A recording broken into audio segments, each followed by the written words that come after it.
Bannissons la corruption au Congo, la récréation est terminée. Voilà ce que l'on peut lire sur ce panneau implanté à l'esplanade de l'aéroport international Maya-Maya à Brazzaville. Dévoilé ce samedi 7 janvier 2023 par Emmanuel Olita Ondongo et Charles Duchesne, respectivement président de la Haute Autorité de lutte contre la corruption et directeur de l'Agence française anticorruption. L'objectif visait à attirer l'attention de toute personne de passage dans cet aéroport, principale porte d'entrée et de sortie. L'aéroport international Maya-Maya doit être débarrassé de tout acte de corruption, selon le DG de l'ANAC, Serge Nzota.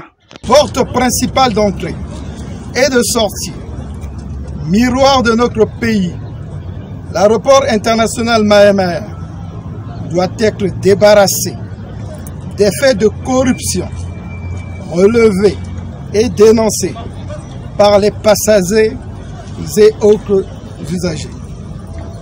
L'initiative de l'autorité de lutte contre la corruption va aussi contribuer à atteindre cet objectif. Pour le chargé de la communication et de la prévention à la HALC, il s'agit de renforcer la sensibilisation de la lutte contre la corruption. Jarmel Lobota décline ici le choix de l'aéroport.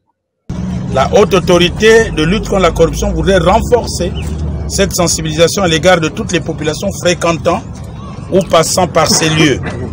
Le choix du site d'installation de ce panneau de sensibilisation est tout un symbole. En effet, un aéroport constitue pour un pays sa porte d'entrée et de sortie. C'est par cette porte qu'arrivent toutes les velléités de corruption enfouies dans les consciences des potentiels corrupteurs ou corrompus et qui ont besoin d'être renseignés qu'au Congo, nous bannissons désormais la corruption. C'est aussi par cette porte que passent les flux de la corruption que certains irréductibles auront réussi à rassembler.